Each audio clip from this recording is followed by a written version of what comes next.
Čau, chtěl jsem vám říct, co se děje kolem mě. Politici serou mě, nechci s něma nic mít, chce se mi s nich blít. Když jsem byl malý, chtěl jsem být prezidentem a potom jsem chtěl být dirigentem, ale ty časy už jsou pryč, vzal bych na ně bič. Teď mám chuť na lásku, na moji krásku, píšu to tu od srdce, mám to napsaný na lepce.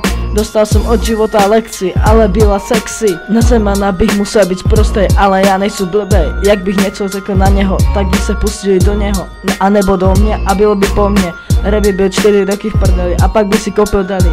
Mám rád své město, není ten gesto. Mám rád své město, není ten gesto. Jsem Boris Československá, není ten maska. Svět bych poslal do piče, každá pořádná baba skončí u tyče. Světkovce má své, má strany pravé i levé. Jsem Boris Československá, není ten maska. Svět bych poslal do piče, každá pořádná baba skončí u tyče. Světkovce má své, má strany pravé i levé, pravé i levé. Policajti jsou trefáci, hlavně když jsou v čepici. Mají své posrané autička, půjčila jim na ně jejich matička. Politiky taky nesnáším, ale co můžu dělat se vším? Vyškolím na město, není ten gesto. Televizní noviny říká každou pičovinu a ne žádnou novinu. Korán ten je pěkný hajzl, provozu každý pajzl. Pokud bych něco řekl proti politikům, tak by mi zabavili dům. Nesnáším svět kolem sebe, protože mu jebe.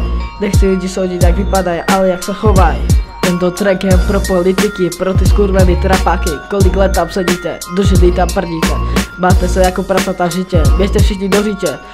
Co jste kdy udělali pro vlast, akorát chcete krást. Nesnáším vás parchanti, budu se ti smátí, budu se ti smátí.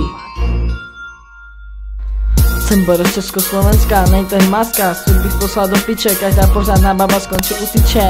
Světkovce má své, má strany pravé i levé.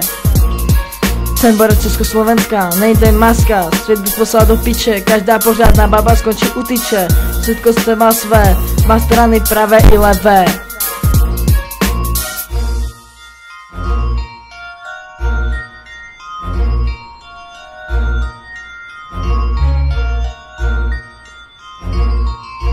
Kvalita je po piči, no tak co má bejt, brat si do ryci tvůj závistí je hejt, spod je jako bejt, no tak co je hejt.